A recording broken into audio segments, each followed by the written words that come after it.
have just entered the pinnacle road to WrestleMania after last night's event.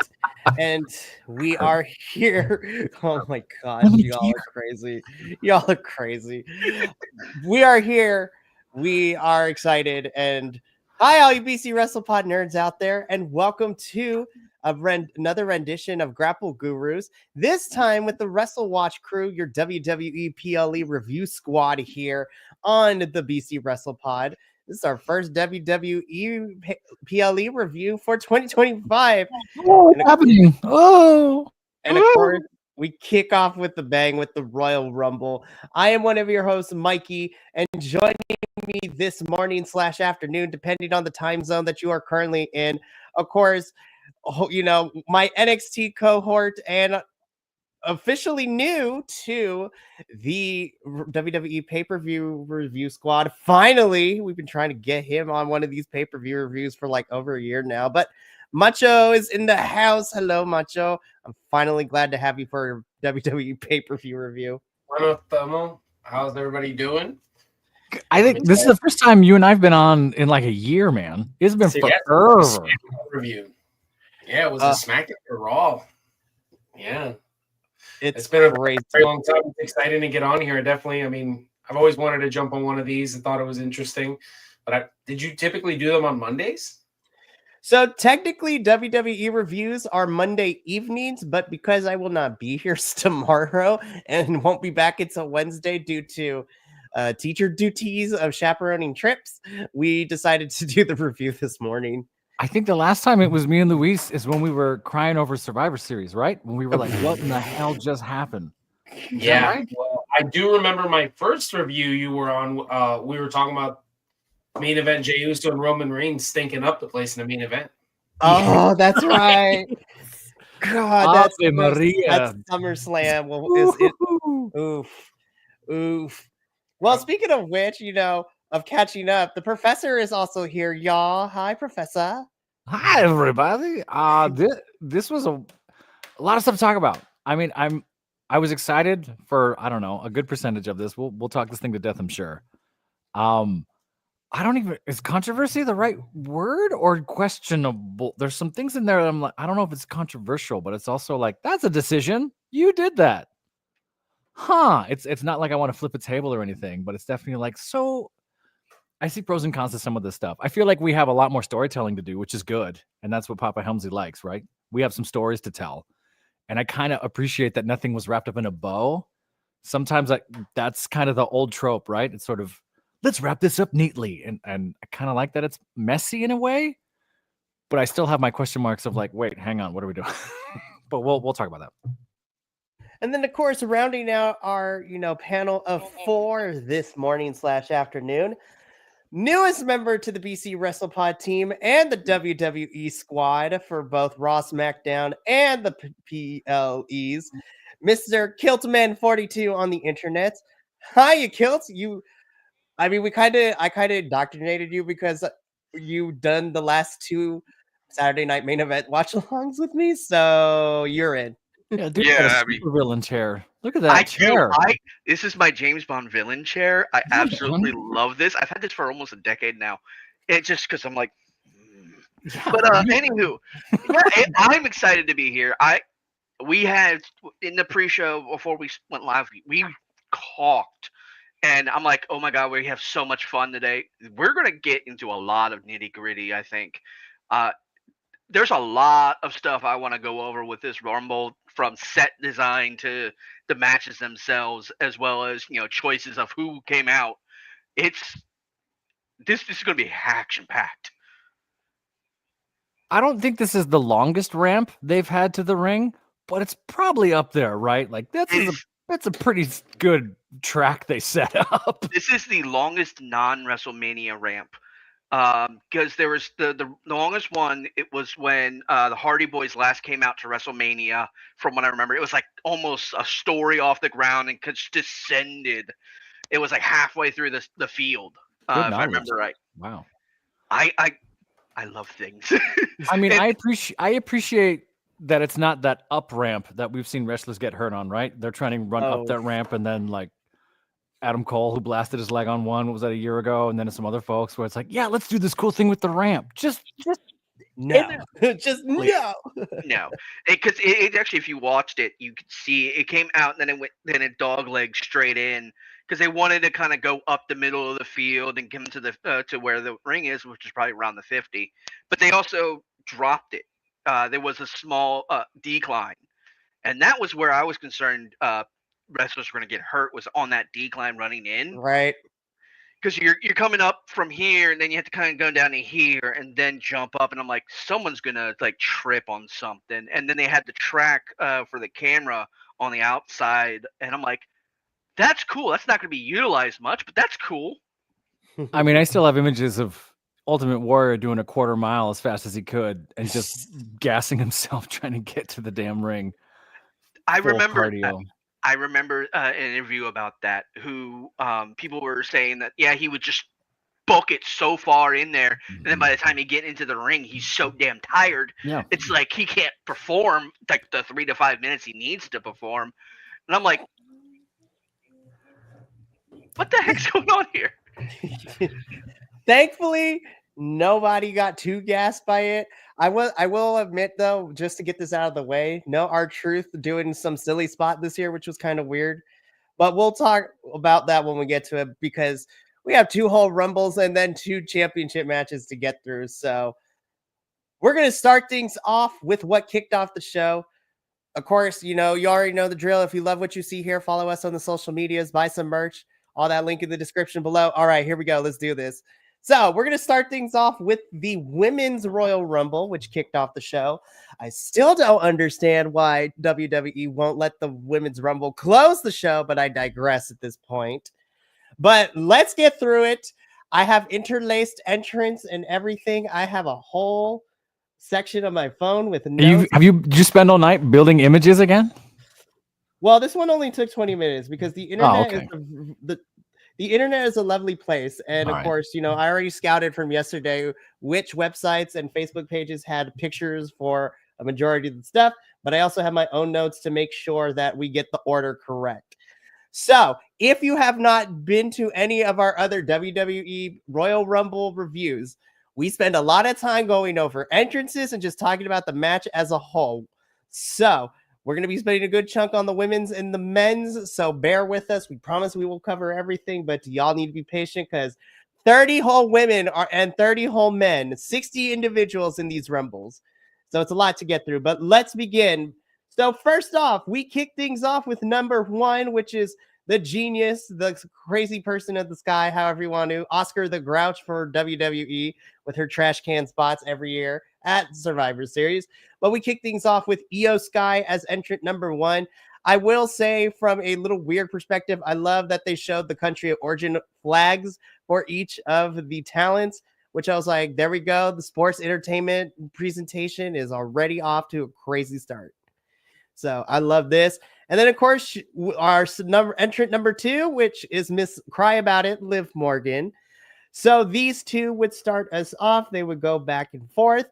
2 minutes pass by, and then we get entrant number 3, the Iron Woman of this match. For me personally, Miss Roxanne Perez, representing NXT, former NXT Women's Champion. We will talk about our current champion in a little bit down the line. I'm just going to say this here. Roxanne is my Iron Woman for me in this match personally. I was so happy of where she ended up by the end of this match. So again, we kept fighting. We keep fighting. Entrant number 4, Ms. Lyra Valkyria, all the way from Ireland. This crowd was dead for her entrance. I was mad that they weren't doing the woo part of her song, but you know what? By the end of it, Lyra won them over. So fantastic. Loved it. Just perfection. Number 5 is Chelsea Green.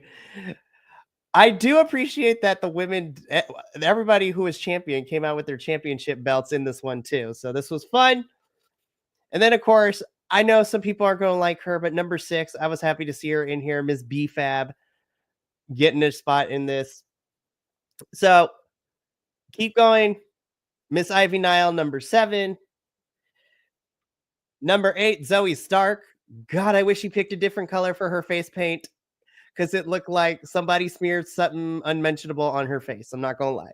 Brown does not work as good face paint. I'm sorry. I love you, Zoe, but no. Queen, don't care. She is my queen. Ms. Lash, legend of NXT, standing at a 6'2" and just pure perfection. Love her. She's great. Okay, now let's all talk. Now we can all jump in because now we've gotten through like the first 9 individuals. At this point, we had our first elimination. B-Fab gets eliminated by Chelsea Green. We're going to do this in chunks. So, gentlemen, Io, Liv, Roxanne, Lyra, Chelsea, B-Fab, Ivy, Zoe, and Lash. And then B-Fab gets eliminated by Chelsea. I will call this like the first 25% of this match. Anybody have any thoughts? Go Macho, go. Go Macho, go. Basically. Yeah, I definitely have some thoughts on this. I love the idea of having Io and Liv off of their banger at Saturday Night's Main Event last month, coming in 1 and 2, almost like that's exactly what Rumbles do. They always give us the 1 and 2 mean something. It's never random, right? Like we've had Jimmy and Jay start the Rumble. We've had Brian and Punk start the Rumble. We've had people like start the Rumble that mattered. So I feel like that was great. I love the fact that they made a star tonight or last night in Roxanne. That was the objective. You could tell right off the bat that every year there's somebody in the Rumble that's picked where it's like, this person is who we're making. We're just going to have them do everything, go through to the end. And I got to say, because she's number 2, I feel like this is really like a great point to bring up. Roxanne was kind of the Liv Morgan of this match because Liv Morgan's been the Iron Woman for every single Royal Rumble to date. I mean, this one was the first time she played the real heel. She was kind of a heel when she was in the Riot Squad, but this was the first time where it felt like, oh yeah, this is great. And I loved all the selling that the women did. I got to say, what a pro move by Liv Morgan to hit Lyra and to get all the camera to pan over to the right side of the ring to save her from the wardrobe malfunction. Not like the guys my gosh. I think that's something like, I don't like that the guys brought up the wardrobe malfunction, and I don't like the pushing to get people to woo for Lyra's entrance. I thought that was also because it just made it didn't make Lyra look good where it's like, you want to woo, don't you? And it's like, no, not really. It's like, I think you should woo. It's like, why? Why is this an interaction you're having? You're supposed to be putting her over. But I love the first quarter of this match. Yeah, I'm glad you brought up two things that I was going to say for sure. One, I think the Women's Rumble is better at making me believe that the first 2 or 3 can make it to the end, right? Because in the men's, it's so rare where they do this whole, they oversell it almost. So there's a part of me I saw Io and went, oh, Io, no. And then Liv, like, oh, are they going to go full? No, it's like that was in my brain all of a sudden. And then Roxanne, and actually it was Roxanne who's the one who kind of did it. Like, where was? So the storytelling of that was brilliant. I think something the women did overall, and we'll talk about this, is the women know how to lead the camera in a way where we see the men hit spots later on and look, cinematically, look at this great shot of Seth and Roman. Yeah. But the women just have a better way of, like, you follow me, camera guy? Like, they can move a thing and get the cameras. I don't know what it is, if they're just feeling it like an actor would. Like, there's just some moments there where it's like, it's just way more fluid. I love these spots in here. I like B-Fab. B-Fab's growing on me. I get why the elimination happened. That's for sure. Chelsea just being Chelsea is fun. There's a moment where I forgot, this is going to sound horrible. I'm going to say this. I forgot the height of everybody until we start seeing, like, oh, that's right, you're 6 feet. Oh, that's right, you're 5. Oh, wait. And just the scale and scope of it changed for me. And that just reminded me, oh, yeah, there's a whole range of talent and size and shape and people fighting in here. It was fun. I mean, the action of it was great, too. I actually have to agree. The scaling of these competitors, the ladies have so many different sizes. I mentioned this in our group chat about how I didn't realize how tall Nia Jax was. And no, granted, this is later in the match, but still, it was like, this is amazing. And I even mentioned this as well during the match, was their stage presence or their ring presence, not ring presence, ring awareness, sorry, is amazing. It is better than the men. I don't know what they do, but I know that they were making sure they weren't stepping on each other by accident. They were getting their spots. They were creating that cinematic, and it just this literally is probably, as you said, it should have been last, because if this was the closer for the Rumble, it would have been a whole lot better. It's like I don't know what else to say, because you all hit all the good points, especially with like Roxanne, who I believe set the record for Royal Rumble lasting. I believe she did break the record, because I believe that record was with, I think Rhea currently held the record, and I think Roxanne beat it last night. Oh, you're right. Bailey had it last year at 65 minutes, and Roxanne broke it with 67 minutes. I think it was like an hour and 7 minutes and 43 seconds. She says it in a promo after. Where it's mentioned to her that she got eliminated, and she jumps right into her heel character, and she's like, of course you want to focus on the elimination. Let's not focus on the fact that I just set a record in my second Rumble. And I was like, she's just brilliant. Yeah, that's gonna be fun when she starts to cook and they start giving her that push. That's gonna be fun. Oh, absolutely. Which also, again, because Bailey and Roxanne have also been feuding too, which we'll talk about when we get towards the tail end of this match. I'm like, oh, this is just gonna add fire to their triple threat at Vengeance Day for NXT, which is gonna be great. So let's keep things rolling, because Game Changer right here enters the ring. As soon as Bianca entered, I was like, okay, this is going to be amazing. Love the lime green, which is a very hard color to get right, but the EST is in the game. Then number 11, we have Miss Shayna Baszler. I want WWE to do something with Shayna, because Black and Gold Takeover Shayna Baszler is sorely missed in this chat. And I need WWE to let her just decimate people's arms and things like that. Anyways, so number 11, as soon as Shayna gets in, we do get another elimination. Ivy Nile does eliminate Lyra Valkyria, which I personally love, because we're continuing to tell the story of, Ivy looking to be the first feud and first challenger to Lyra's Women's Intercontinental Championship, which I loved. We get the role model next and entrant number 12 with Bailey. Then, number 13. Can I just say, I was like, change her name to Sonya Blade, because this was giving me Sonya Blade vibes, and I love this so much. Shout out to Sonya Deville. Her ring gear is always my favorite of the three of, Pure Fusion Collective, because it's very pop culture, superhero, villainous inspired. Love to see it. Fantastic. So that was entrant number 13. Say what you will about number 14, but I love that the crowd loves her. I love her. Miss Maxine Dupree. I want to give her flowers, because she had a big moment in this match. So, which we'll talk about right here. She got to eliminate her former best friend, Ivy Nile, in a very fun exchange. And I love that Ivy sold for her too. The reverse caterpillar is a thing of fun to watch. Is Maxine Dupree going to end up being a world women's champion in this company? Maybe a mid-carder, but you know what? She continues to improve. She's always putting in the reps. And she's fantastic. I love her. Of course, right after this, though, is when Pure Fusion Collective eliminates her, but she got her moment to shine in the Rumble. Love you, Maxine. Number 15 was Naomi, but of course, number 16 is my girl, Miss Jada Parker from NXT. And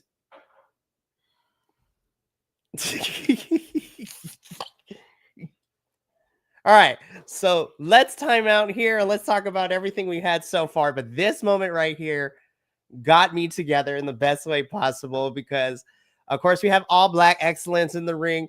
Chelsea coming in, and then the girls just lay shots on Chelsea, and she just falls to the floor. I have yet to see Chelsea miss one of these comedy spots. Am I crazy? They seem to land. She's just so good at being in the moment. They do in the middle of a Rumble. They do a whole good 30-second spot. It's brilliant. The timing of this was so good. I love this. This was so much fun. Yeah, I love this. I love the little meme that came out after this where it's like a woman doing a voiceover on this, talking about like how whenever like black women shine, here comes like a white woman to come in and take their spotlight. And I was like, yes, that is so brilliant. I love this. I knew right away as soon as I saw these 4 women not just throwing hands, I was like, yeah, they're in there like doing the Sasha and Bianca thing. Like, look at what we're doing. I thought that was so cool. And then I was like, okay, before everybody gets all misty-eyed, here comes Chelsea, like pulling the Chandler ring, saying the inappropriate thing, at the right time. And I was like, here, this is perfect. This is like one of those great spots. I love that this didn't lead to her elimination. I feel like there are points that we should bring up. Like one of them is Maxine Dupree. To me, I love the fact that she has become such a better wrestler ever since that troll on the sideline of her one match called her out and stuff, saying that she sucks. And like ever since that happened, she has been just I feel like that lit a fire under her. She's just been better. I love the callback to like Chad Gable with the straps. I thought that was really cool. Like, oh, don't forget where you came from. I think that is so cool because we never see anything like that. Women can't take their straps off, right? Like in a match, like. And she figured out a way to have gear made so she can do it. And then normal straps for anybody else would lead to like a suplex. Hers leads to the reverse worm or the caterpillar. And it's brilliant. I love it. Agree with you, Mikey. The Ivy Nile thing with Lyra. I really hope it turns into a triple threat. We don't need another one-on-one. Like have Maxine in there somehow. Like Maxine, Ivy, and Lyra. That's great for everybody. You have the fan favorite in Maxine, and then you have like Lyra, who's like the ring general, and then you have Ivy, who can play the Chad Gable role because she's really solid. I thought this was really good. Bianca was amazing. Jada looked like she belonged. Like she was like, yeah, I should be on the main roster already.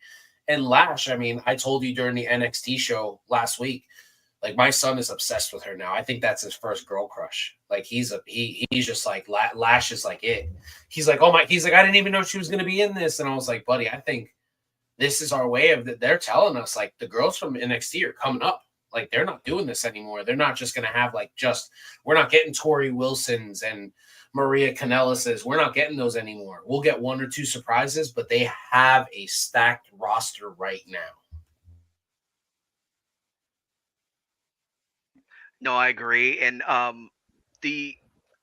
lost my entire train of thought because I was listening. The Maxine Dupree call outs for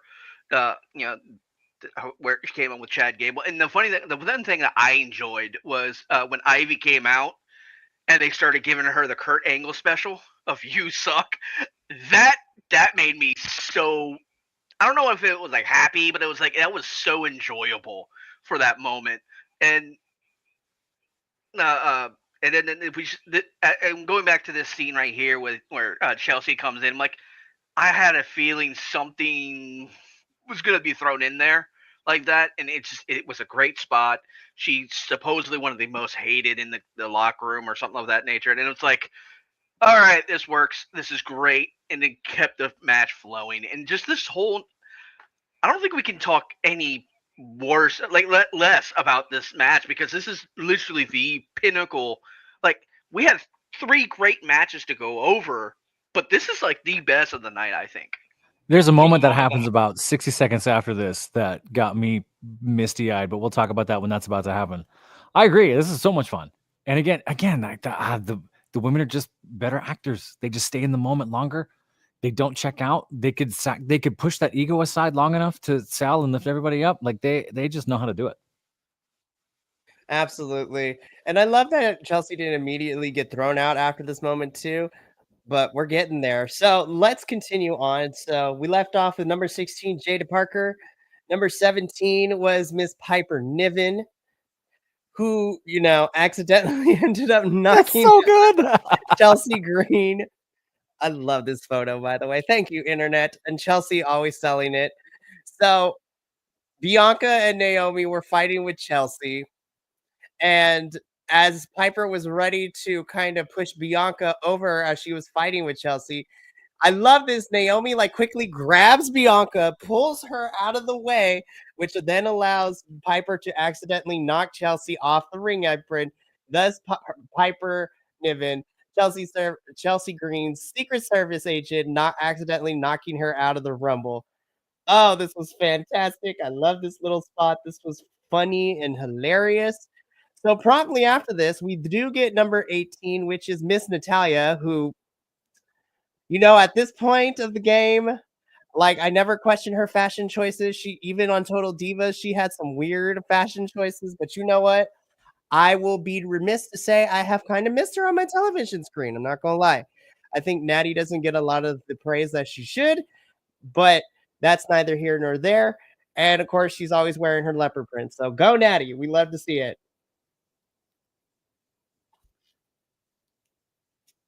Listen, Rhea is mommy. This is muscle mommy for me. Number 19, freshly signed to WWE, Miss Jordynne Grace, former TNA Knockout champion, TNA Knockout, TNA Digital Media champion, TNA Knockouts Tag Team champion. God, she is about to wreck this roster in the best way possible. I am so happy. Jordynne got to appear here. She has leaned up so much over the last couple of months. And I just want to talk about it. I couldn't find a picture, but she had one of my favorite spots. The Death Valley driver to Piper Niven. Holy Toledo. Like, girl is a former power lifter, bodybuilder. Like, sorry. I will forever love Jordynne Grace. She can do no wrong in my eyes. I'm so happy to her finally being here in WWE. She did it like it was nothing. Mm-hmm. It wasn't like John Cena selling, oh, you're heavy, which granted he's older now, but like there's still a sense of like, oh yeah, that I could do that. Boom. And like there's just this hush that happens as you watch it, like, huh? And then so good. Oh, it was fantastic. And you know what? It never ceases to amaze me because this isn't the first time that I have seen Jordynne lift someone of a larger frame, is the nicest way of putting it. I mean, her match against Max the Impaler last year at Victory Road, in which she gave her a Grace driver, like a full-on, like picked her up and picked Max up and then planted them with the Jordynne driver, is fantastic. It was so good. Also, I couldn't find a picture of this, but I love that people couldn't keep it together because it was supposed to be a serious moment, but Naomi and Jordynne reunite, former TNA besties, when Trinity went over to TNA last year and actually fought Jordynne for the title and lost the title to Jordynne, which was great. And Bianca, little EST Bianca from NXT came out. She's like, hold up, grabs Jordynne's hair, pulls her back. And she's like, what are we doing, Naomi? This is not your friend. I'm your friend. And then Naomi and Bianca afterwards are trying to keep it together because they're trying not to laugh on camera when this is happening. I'm just like, these girls have so much fun with all of it. But that was... I don't want to cut you off, Mikey, but I'd love Kilt and Macho's opinions on this too. We all thought the bait and switch was going to be Jade. Right? Like we thought it was going to be Jade breaking up Bianca and Naomi, or there was going to be some sort of angry thing or whatever, because we still don't know what happened to Jade. This was the moment I was speaking about, was sort of like, I know a little bit of TNA history. I don't know like I should, but I try to keep up with what I can. Even I was like, oh, that's right in the chest. And I kind of had that moment of like, this isn't going to last too long, is it? And right at that moment, that hand comes in, and then we see the cracks. We see the initial like, oh, that's fun. That's a cool choice. I think that's going to be your last. Which is great. Love to see it. So, Miss Jordynne Grace, 19. Number 20 was Michin. I felt so bad because camera did not do her justice. She got swallowed up. Crowd was like losing their mind with everything happening in the ring. But number 21, my girl, I've missed her so much. Number 21, Miss Alexa Bliss, with a tribute, of course, to Bray Wyatt, her ultimate friend, and what helped her when we were here, when she was in this company. The last character we saw was Alexa Bliss coming under the tutelage of Bray Wyatt. I love the revamp to Lily the doll. I love it that it's like very Real Monsters-esque, which I love in the aesthetics and the design of it. This was the moment I cried. I will admit this on camera. I cried while watching it with my friend because I have missed Alexa so much. And yeah, the pop she got was well deserved. Miss Alexa, so good to be back. And then I felt bad because afterwards is number 22, which is Zelina, which is going to be really hard after, the crowd popped so hard for Alexa. But of course, I love Zelina's entrance. Unfortunately, the internet did not have a picture. I'm like trying to figure out who she cosplaying as this year with the big metallic wings and everything, which I loved.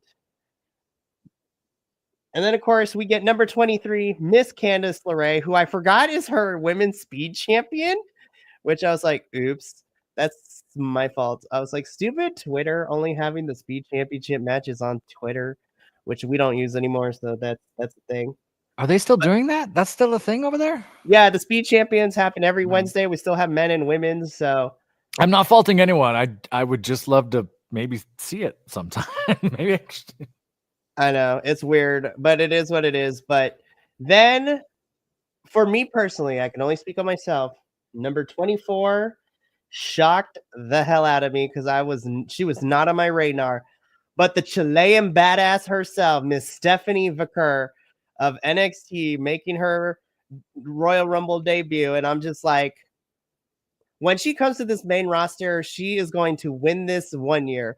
I am pinning Stephanie to be a Royal Rumble winner in the near future. But the aura, her entrance, her aesthetic, her ring gear just screams badass to me. Oh, I popped so hard for this. And then, of course, we were not done with the surprises because number 25, Miss Trish Stratus. Like, Trish can do no wrong in my eyes. Her, Lita, and Mickie James are the 2000s eras of women's wrestlers that truly started a revolution. They put up with all the misogyny. They put up with the bra and panty matches.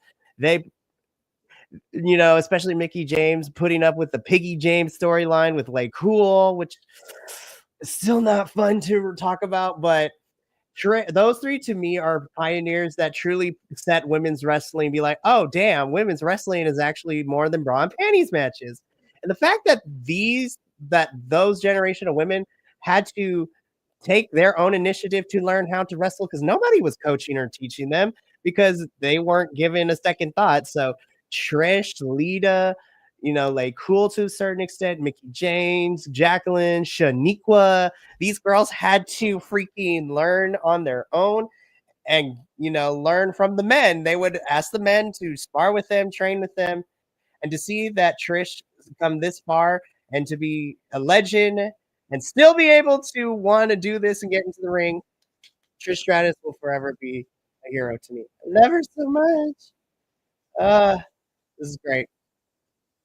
All right, so let's stop right here. So, again, from Natalya all the way up to Trish, we had Jordan, Alexa, Stephanie, then the in-ring just kept getting nuts. So let's unpackage this section of the Rumble because this is where things got nuts because now everybody was fighting each other.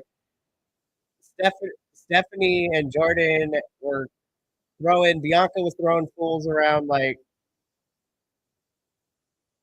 so much to unpack. Yeah, I felt like this whole spot here from Natalya on, I felt like was such a good transition to the match because it led to it felt like it was 3 different matches in one. It felt like in the beginning it was all right, here's going to be your Iron Women. These are going to be the women that are making it to the end. The middle's going to be all right, let's just get some filler in here, even though it was some big names, but it was PFC and stuff like that. And they're not super popular. And Bayley, we knew she wasn't going to win again because she just won last year. And we know she's kind of feuding, she's trying to make Julia and trying to make, get Roxanne ready for the main roster. I feel like Natalya is this generation's Dean Malenko in the sense that people will go back and watch Malenko's stuff and they'll be like, damn, how did this guy not make it farther? But then you'll hear the crowd. You'll find out things about merch sales and how people treated him. And it was just like, yeah, people just didn't appreciate him. Like, the Absolutely. biggest, I would agree with that. Yeah. Mm-hmm. yeah, the biggest pop he ever got was when he took off a lucha mask and surprised Jericho. That was the biggest pop he ever got in his entire career. And yeah, that's kind of what it feels like. Jordan Grace is definitely, this is the second year in a row where they've decided, let's bring her in, let's give her a massive spot.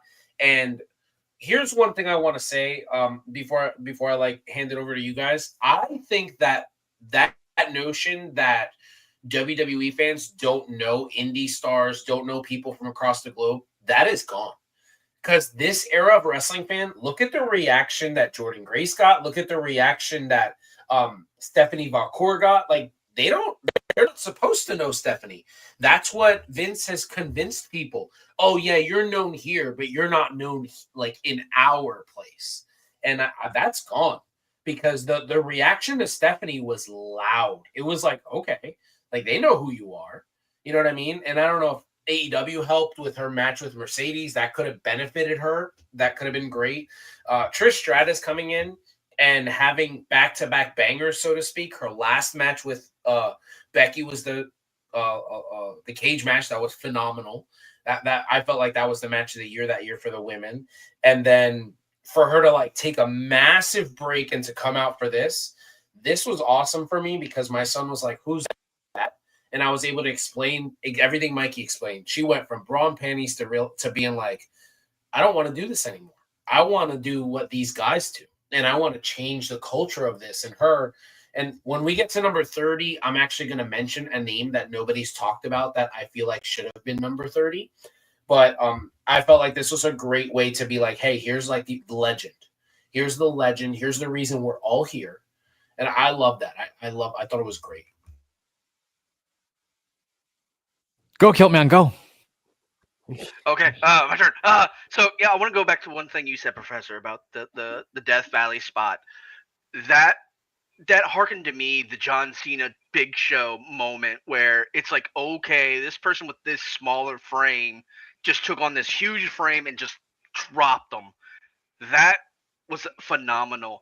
And I'm gonna touch on this in the men's rumble because there's two pops this night that they were amazing, but one was better than the other. And it's Alexa Bliss's pop and then one of the guys from the Rumble that I didn't think was going to show up. But then again, you say his name and he appears. So, but this, oh my God, this going back to Trish Stratus, who's literally, I remember her from my formative years. And it's, I remember the bra and panty matches. I remember the misogyny of all the sweater puppies and all this yada, yada, yada. And I remember how very showing it was. We talk about that era. We're talking about, the Godfather and the Ho Train. And which, yeah, it was kind of funny, but whatever. And then the way it's progressed since then is phenomenal. We have these amazing female athletes who are just outperforming their male counterparts time and time again. And it's phenomenal what's come it down to. And then going to what you said, Macho, about oh God, I just lost my train of thought.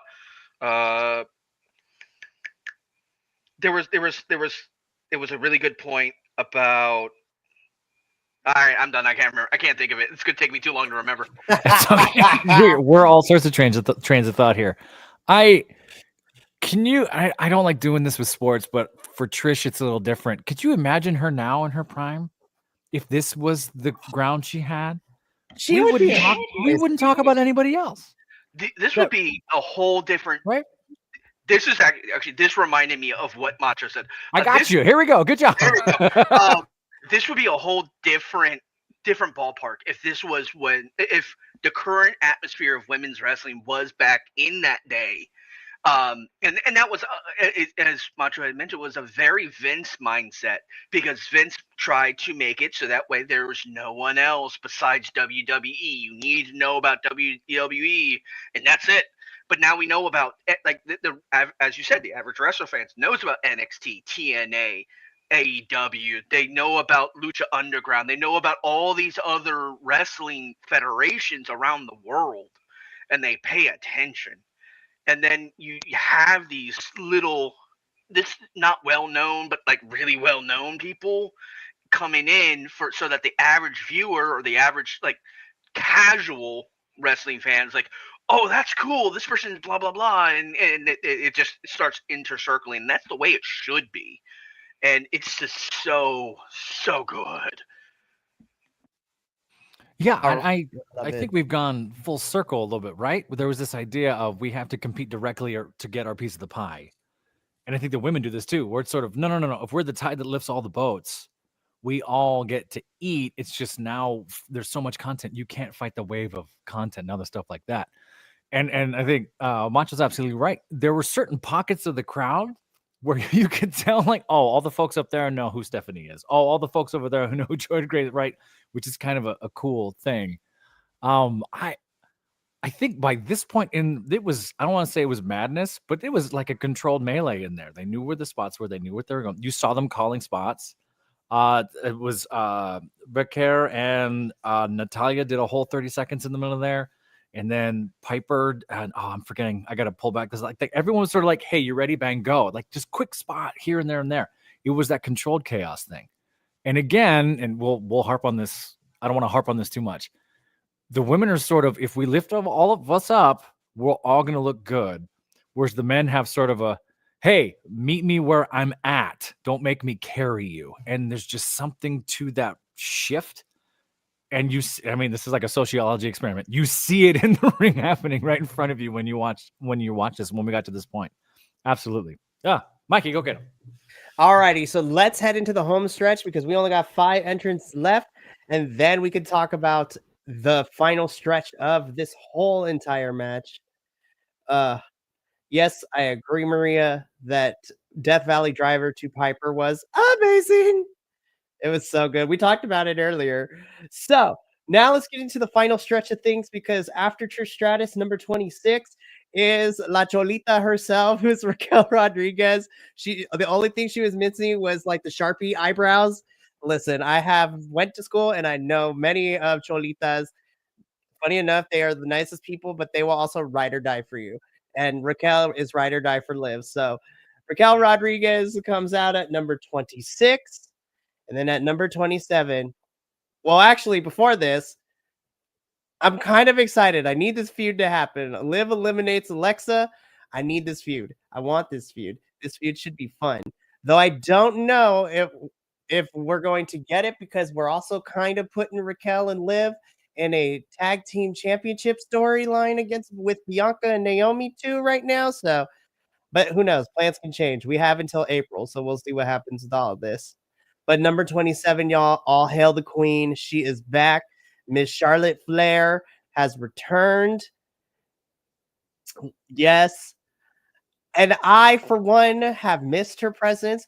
I will admit, there was a period of time where I got sick of her always winning and always being in the main event championship scene. But that was the old me. That was that was a young, naive version of me. But I have missed Charlotte's in-ring presence. I've missed her character. And I could tell that she went through a lot because Homegirl was wearing what everybody with a bad ACL knee injury wears, which is that big, bulky, like, brace. And so I could tell that she was still getting used to it because she was not walking as great as she can. But as soon as she got in that ring, all that went out the window. And I'm like, oh, Charlotte, I have missed you so much. And just when things couldn't get crazier, y'all, number 28, the madness herself, our current NXT Women's Champion, Miss Julia. I was like, oh, damn.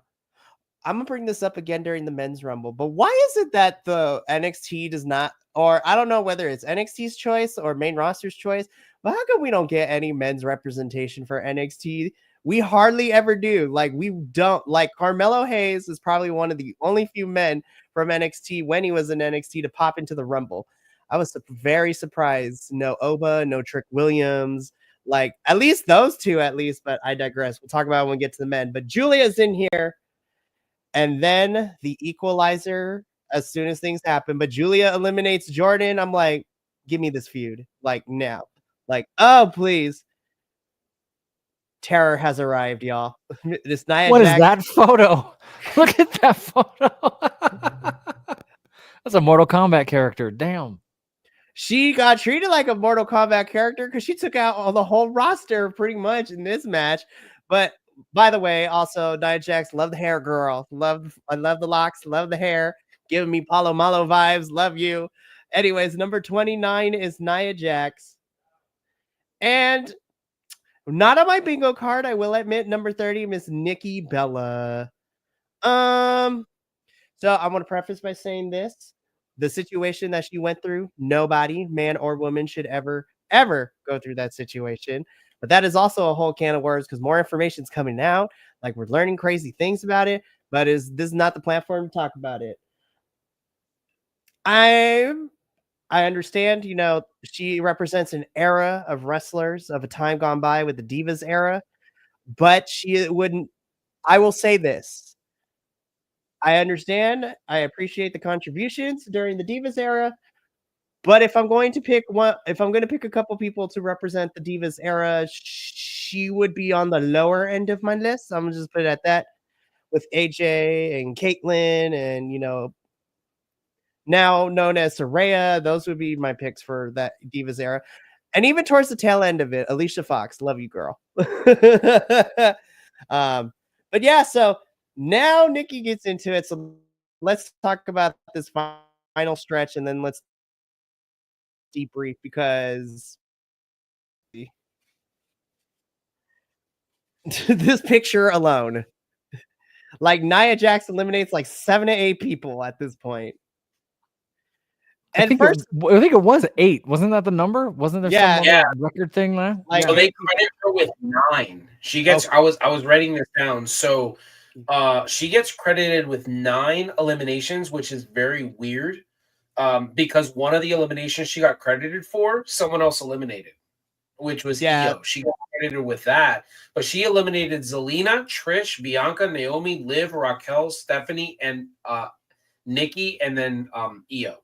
That's who she gets credited for eliminating. And it's crazy. To me, I thought this was great. I love the fact that we made it to the end.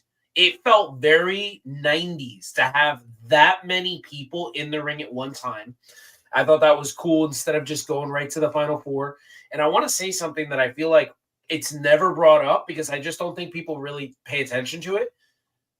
The Women's Rumble is typically so well done and so well produced that they don't need the mini match for the last 2 people. Mm-hmm. Like, if you look at the Men's Rumble for like the past 6 years, there's a mini match. Whether it's Roman and Shinsuke Nakamura, whether it's Roman and Drew, whether it's Cody and Gunther, whether it's Cody and Punk. This year, that's a great point. That's a great point. Yeah, the women don't need that. If you look at the eliminations when Becky eliminated Charlotte, right away, that's how it was. Like, every time, the only women that I think had a mini, there was two Rumbles had a mini match, and that was Rhea and Liv, and then Bianca and Rhea. That's it. I think everybody else was just like, oh no, let's just get it over with. We did a great job. It's produced well.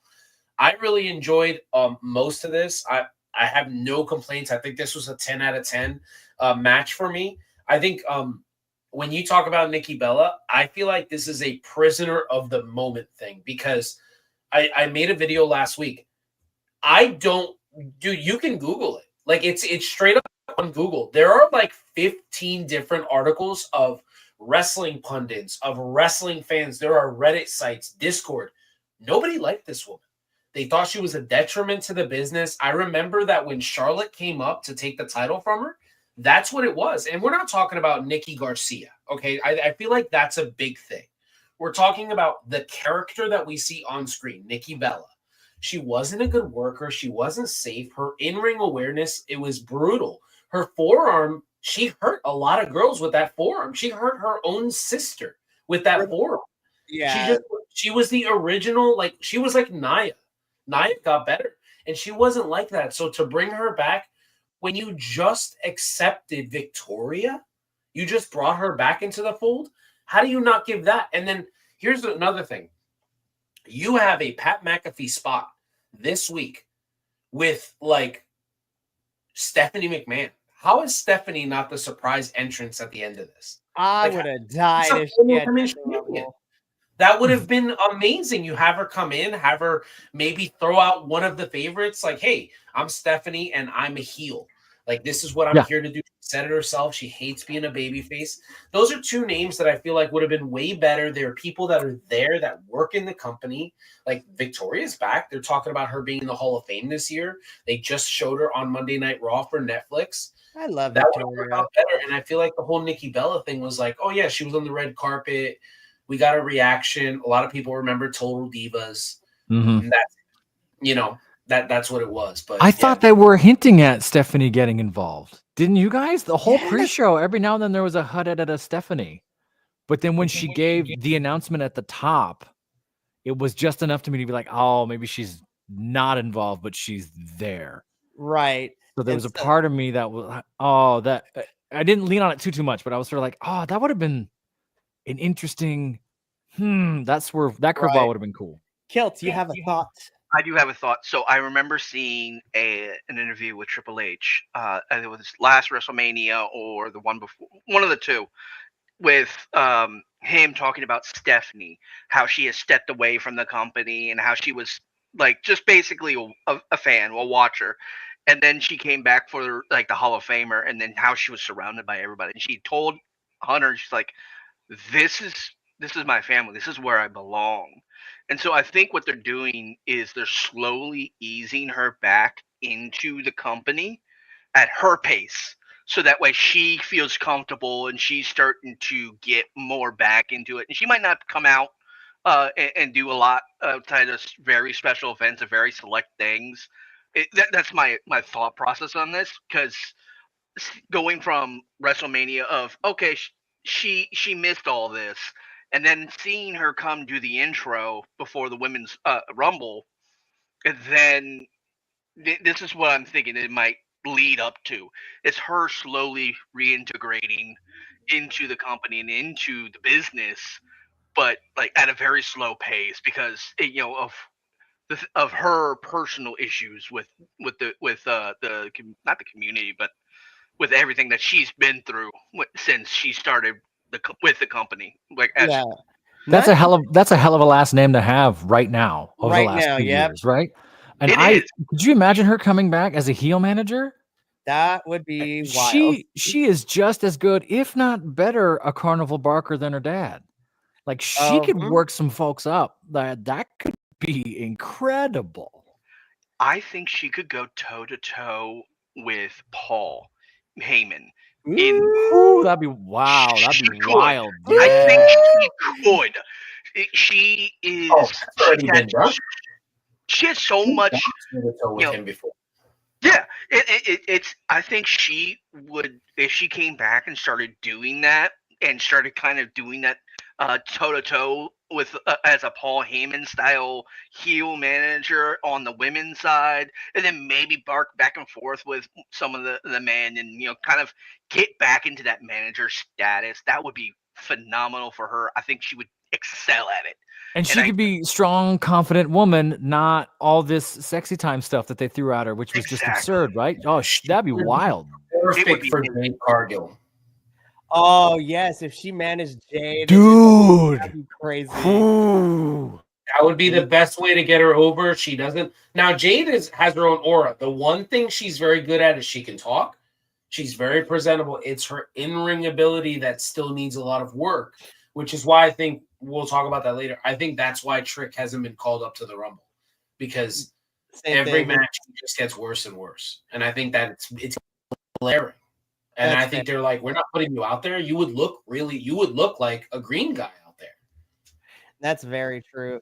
So to finish this off, Nia eliminates pretty much a good chunk of the field. We're left with our final three of Nia, Charlotte, and Roxanne. Nia gets thrown out. Roxanne tries to hold on for dear life, but cannot do it. And our winner of the 2025 Women's Royal Rumble is Charlotte Flair. She is going to WrestleMania 41 in Vegas. The reports have been out there since like November. I am 100% sure it is going to be Tiffany versus Charlotte Flair at WrestleMania. And honestly, I am fine either way if Charlotte wins or if this is a moment where she uses this story and this match to put over Tiffany. And then we can actually, this would be kind of smart too, use this feud with Charlotte being the heel to turn Tiffany into like pure baby face. Because I think nobody can out heel Charlotte. I'm sorry. like that's just my thought though. But yeah, Charlotte wins the Women's Rumble. I am not disappointed. The internet, as always, is having to cry about it. I am not disappointed. I am excited. Like, this was the feel-good moment, and now just get her back into character. She's like, I am the queen. I am better than all these girls. Like, I am fine with all of this. So, shout out to Charlotte. We loved it. Best. I mean, we haven't covered the other 3 matches, but this was my favorite match of the entire card. We beginning. So, yeah, the Women's Rumble was a lot of fun. We talked about a lot of the key points. All right, so now let's get into what was sandwiched between the 2 Rumbles, because now let's talk about our first actual match, or for 1 of 2 championship matches. So we had a 2 out of 3 falls match between our champions of DIY taking on the challengers of the Motor City Machine Guns. Motor City Machine Guns got this spot because they pretty much earned the right to get a rematch against DIY by going through Los Garza and the Pretty Deadly. Like, they actually fought all the tag teams on SmackDown to get this rematch. And then when they made it a 2 out of 3 falls match, I was pumped. I was excited. I know what these 2 are capable of. So I will admit that it's definitely hard for any match to go after the Women's Rumble. But I will say, once this match was said and done, I was kind of disappointed. I was disappointed and I was let down. I felt this was more muted than I thought it should have been. I'm like Tommaso and Johnny Wrestling, come here. And Motor City Machine Guns. 4 of you, I need to come here for real quick. Let's have a quick talk. We all know that y'all have gone balls to the walls. DIY, we have seen you go nutso during the Black and Gold takeover shows as a tag team, as singles wrestlers. Motor City Machine Guns, you have wrestled in TNA, but you have also held tag team championships across Japan, Mexico, around the world. And gentlemen, I have to say, I am disappointed. I was so bummed, man. I really wanted this match to be amazing and a barn burner, but it was not meant to be. And yeah, I was disappointed. Macho, I'm gonna come to you first. I know we talked a little bit before before going on air with all of this, but how did you feel about this 2 out of 3 falls? Well, I mean, not to steal your thunder, Professor, because I think you want to bring it up, but the merry-go-round spot in the very beginning was really solid, right? And then from there, I think it was downhill. Like, was that really the spot of the night for them? I'm shocked because I put in our chat, this is Johnny Takeover. Like, this is what he does, right? Like, I expected, like, I think I asked you guys, I said, how long before they're chanting, this is awesome, like the over-under? I don't even think we got to that point. I don't understand what happened here. These are 3 phenomenal superstars in Tommaso Ciampa, and I don't know, like, what happened. I mean, even Ciampa, who's not at the level athletically as the other guys, his technical ability is off the charts. So he's perfect with these guys. I don't understand. Watching this match, I was really confused, and when we got to the ending of the match and we got the surprise at the end, I was like, thank God. Like, I was just like, thank you. Because the whole time I kept thinking, I was like, what about these 2? Like, yeah, that's what I was at. Like, we got 2 like, those should be their titles. Like, I don't understand what happened, why they're not being pushed. I don't get it. But credit to Johnny for, working through his nose and taking that first crutch shot, because dang, that was like, oh my God. I feel like I like winced when I saw it. I was like, dang. I don't think he has a nose left. If you go look at those photos, like his face is flat. Did Gargano do that to him? Is that from that moment that they had in the turn? Freaking hell, man. That's terrifying. I don't know. I say this every so often. I don't want to sound like I'm repeating myself. This was a SmackDown tag team title match. I could have watched this on a Friday night. Yeah. Right? And it felt, I don't want to say rushed, because it didn't feel rushed. And I don't want to, you never want to blame the crowd necessarily, but they didn't have any momentum in here. The Women's Rumble sets that huge bar, and that's great. And you never want to follow that, but we've seen them go. We know they have the rapport. They could call these spots. They work really well together. I don't know what's missing here. If it was a little too measured in the middle, if there was something that wasn't quite communicated. There's some hesitations for tags in here. Like they're sort of, oh wait, this, that like they're doubting themselves a little. No idea where that would have come from. I don't think it's like yips or they were heady or anything like that, but something was missing here. And they sold pretty well. This is it's enigma to me. I'm not exactly sure what the first 30, 40 seconds was like, let's go. And then it just gear shifted down. I don't know.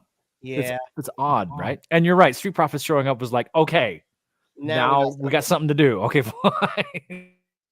All right. This probably should have been a triple threat match. Honestly, it should have been a 2-on-2-on-2. It should have been a 3-team going at it. It should have been Street Profits, DIY, and Motor City Machine Guns. Mm-hmm. It's you said it slowed down. The merry-go-round was amazing. It was fast paced, and then all of a sudden something just kind of slipped, whatever, and it slowed down so much. We mentioned this. We were talking about it, that people weren't paying attention to the match, and as soon as we were talking about that, I realized I wasn't paying attention to the match. I'm like, oh no, this is bad. Like this should have been the first match. This could have set a better. I'm not saying it could have set a better tone than the Women's Rumble, because the Women's Rumble set an amazing tone. This it slowed down the tone. It kind of like ruined the mood almost. The women's match was so great by comparison that this should have gone before, so that way it could have built up. Opened, yeah. But it should have been opened up, and then the women's, or then Cody and whatever, or women going last. Either way, it's still, this was as good of a match as it was. It was dead.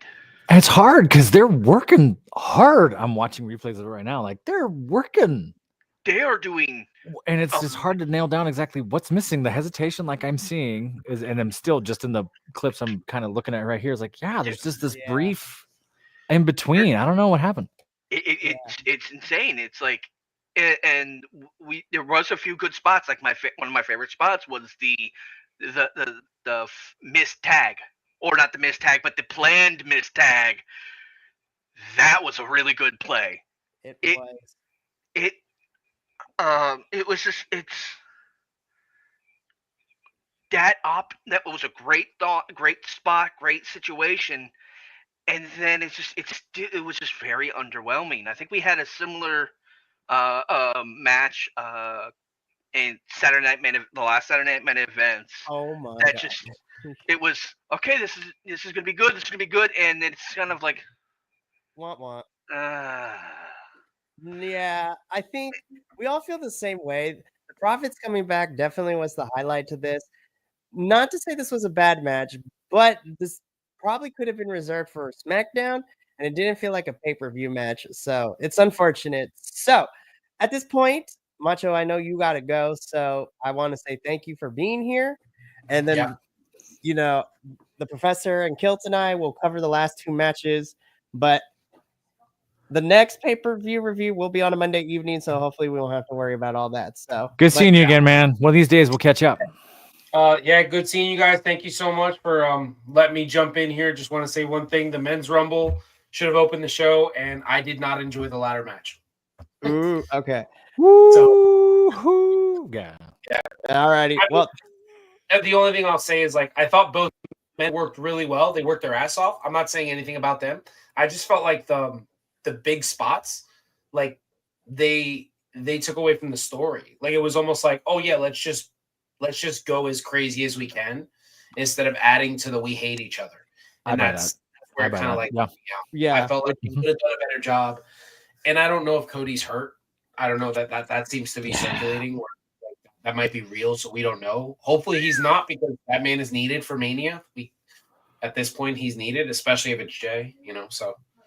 All right, guys. Thank you so much, man. I'll see you guys next month. All right. Bye. Take care, man. I'll see you later. And you are gone. Good man. Yes, he is. All right. I like Macho's takes. I do too. So let me and it'll always be a question mark, right? Like some of these matches where we go, this should be the best, and then it's sort of what's in between that kills you. And I don't want to talk it to death. There's some wild stuff in here. Ciampa getting his nose flattened should not be the story. But when you watch it and you just see him crumple up, like he knows right away. He can't breathe. His nose is gone. No. It's like, oh, la, la, la. I don't know. I wonder if it's, and I don't want to talk this to death. We got other stuff to talk about. Is it because we've seen this too much? I don't Is it think because so. the Rumble, because the women's Rumble was so good? I do agree with Kiltman. If this had kind of started the show, the crowd would have just been excited to be here, and then maybe you feed off that a little bit. This is hard. If it was a triple threat, first 1 to 3, that would have been a barn burner, right? That would have been nuts. Because you have 6 people, you have the urgency of needing to get the pinfall as quickly as possible. But all to say is, in-ring wise wasn't bad. It's just that where it was placed, and then it was underwhelming, and just about a sorts of reasons. It seems that Profits are going to be next in line. I would not be surprised if we get a triple threat for these titles at Mania. So let's go. Let's do this. All right. So now the semi-main event of the Royal Rumble is this undisputed WWE Championship ladder match between Kevin Owens and Cody Rhodes. I'm gonna just show the pictures. I'm gonna admit the first 10 minutes of this match was just chaos. They went through the crowd. They were kind of just fighting. I think like 3 people lost their beers at some point because they got grabbed, because Cody and Kevin grabbed them and threw them at each other. Yeah. And I'm like, anybody who knows, man, you're just gonna be a sticky mess afterwards, because There goes a $12 beer. For reals. $30 beer, yeah. I would have been so mad. I mean, I don't drink, but I would have been so mad. I'm like, I'm paying $20 for this beer. There were some cool spots in this, but for a ladder match, the first 10 with minutes Kevin Owens, like I want to see death. And we had one spot where I was like, oh, that was a murder. So okay, I will fine. say the last like 10, 15 minutes is where we saw death. But up to this, it was just lots of ladders, lots of things. But then this is where I feel like the match turned. Right. Well, first we had the MVP of the tiny ladder. Tiny ladder is amazing. Tiny ladder is going to be a meme. This is going to happen. I'm sure it's going to happen. It is the Hornswoggle ladder, as commentary called it. But that top picture of Kevin Owens going through like the very like V-shaped portion of the ladder is where we started getting into, someone's about to die territory. Because then moments after, the way that Cody landed on that ladder right there in that bottom picture, I was like, oh no.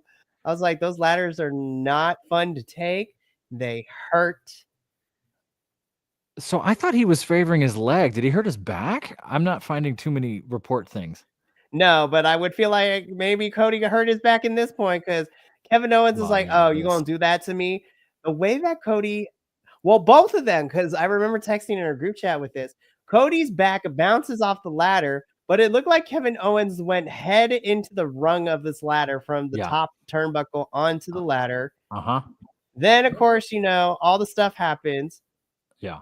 This is where I got mad because I'm like, Sami Zayn being here really didn't do much unless we get it used where Kevin just downward spirals them and all. But I'm like, Sami Zayn, do something. But he chooses to, take care of Kevin Owens and be a concerned friend and everything, which is not enough because, yeah. Man. This go ahead. This right here. Sorry, this spot is. They tried to make sure everything is relatively safe for each other and all this, and then the one spot off of the corner turnbuckle ladder that looked like it just completely took out Cody. Yeah, and they're both on the ground, and they had to pause the entire match to figure out is this actually a medical emergency or is this just the script playing out? Sure. And then this happens, and I'm like, oh fuck. Well, and then afterwards too, Kevin Owens is bleeding, and it wasn't like a normal I'm gonna blade myself for effect. There was like a gash going across his face, and I'm just like, oh god. I'm like, how much actual damage is going on right now? It's like, I know they're trying to actively hurt each other because that's part of their feud right now. Yeah. But it's like, oh god, this is going to be a potential of, we've probably gone a little too far in this match. Let's never do this again. And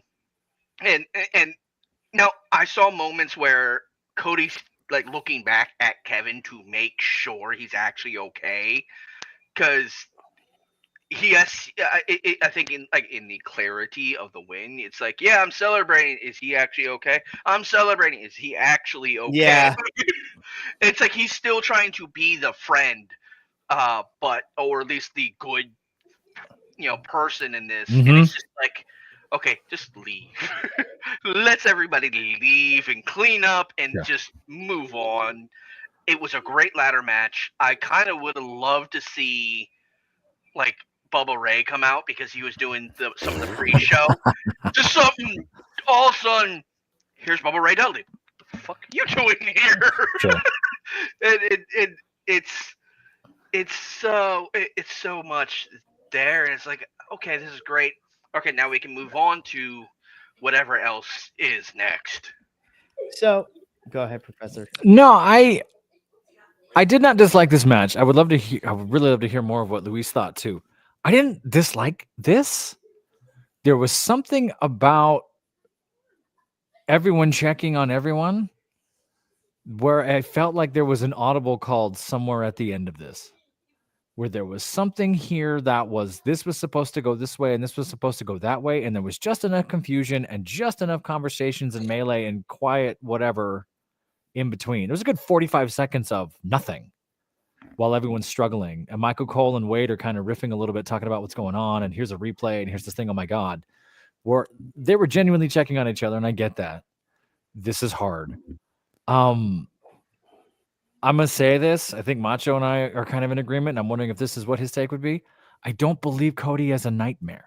I just don't. No, I don't believe him as the I'm angry, I'm gonna fight you in the streets guy.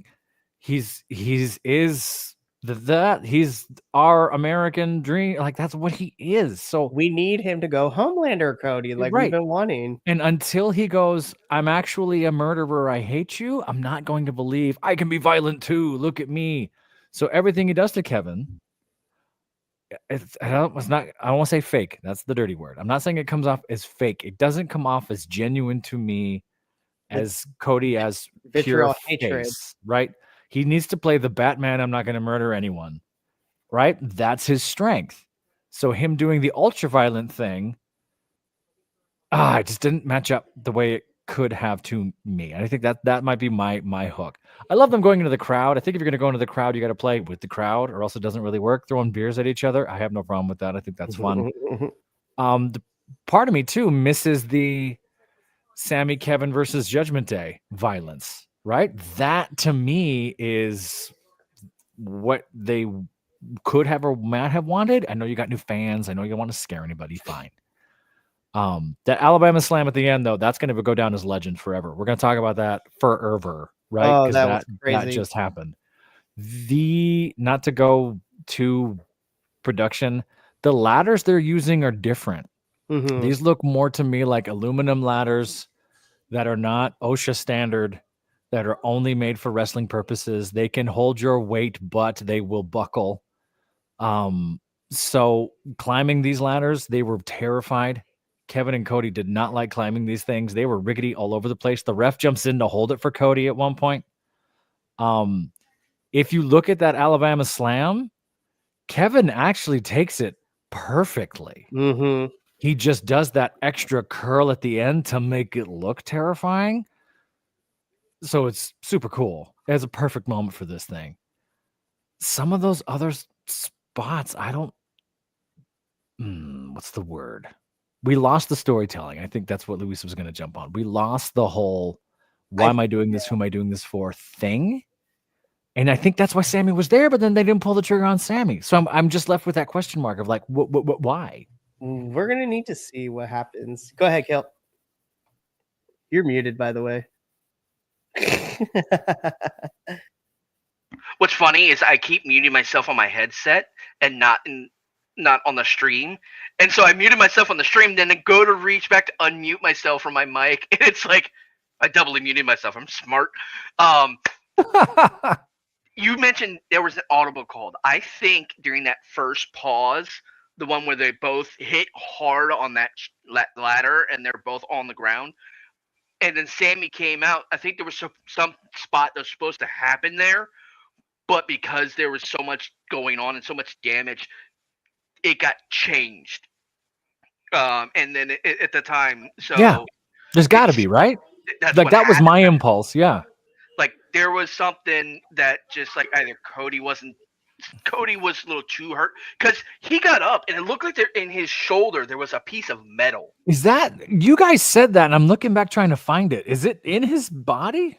So look right about here on his shoulder, like right above his shoulder blade on the left side.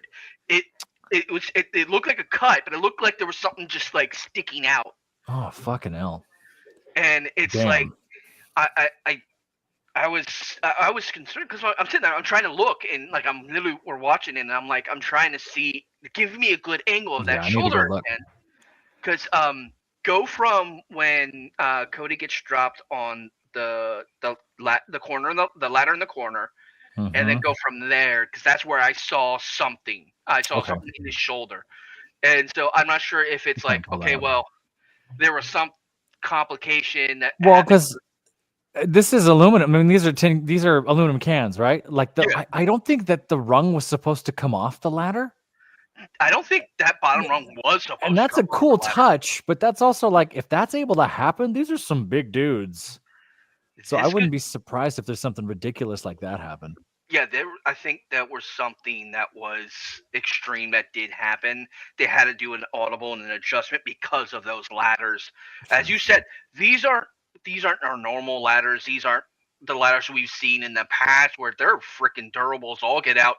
For it to break like this image, that's almost physical. It's not just one side. This is both sides of the ladder just completely V-ing and breaking. These have to be just like stage ladders. Things like, yes, it can hold your weight when you're walking up it for a little bit, but you just it's a one and done type of situation. And with all this happening, it's like I think there was something happening either with the match itself, either with the ring or with the ladders, or they were concerned that you remember they actually had to go and hold on that ladder that's there in the background. They had to make sure that didn't fall into the crowd because that almost toppled over. I don't know. It just seems like there's spots that they wanted to do that they just didn't. Right. And it's not sloppy. I don't mean it like that, but sort of like this isn't working. The ladder collapse. Move on to the next one. All right. Well, that one's not going to work. Let me set it up in the corner. Okay. Well, then move on to the next one. Okay. I'm going to do this thing to you now because that's here. Yeah. And that's wrestling. That's fine. Yeah. And it's a series, I think, of decisions they were trying to make that one thing happened, and like, okay, we're doing an audible, we're fixing that. Okay, one thing else happened, and then too many things happened at one time, and they're like, okay, we need to do something to save this, and that's what ended up. I still liked the match. It was still good for me, but it was. I think there was something that that either messed it up a little bit, so they couldn't get all their good spots. And we'll know this week, right? As they announce, oh, by the way, Kevin Owens this, so by Cody's hurt Cody with Rhodes that, is or, that, yeah. or whatever else. Or we're going to find out in an interview 5 years from now. Sammy's going to go, by the way, I ran out there to do this, and then Wade Barrett told me that. Yeah, I don't know. Maybe it's watching too much GCW. Something was missing for me, and I don't know what it was. Yeah, so ultimately, I mean, I did like the spots, but I feel like for me, they took away from the story that we've been telling for the last like 2 or 3 months with all this. And yeah, Like, I can believe Randy Orton kicking in your door and murdering you.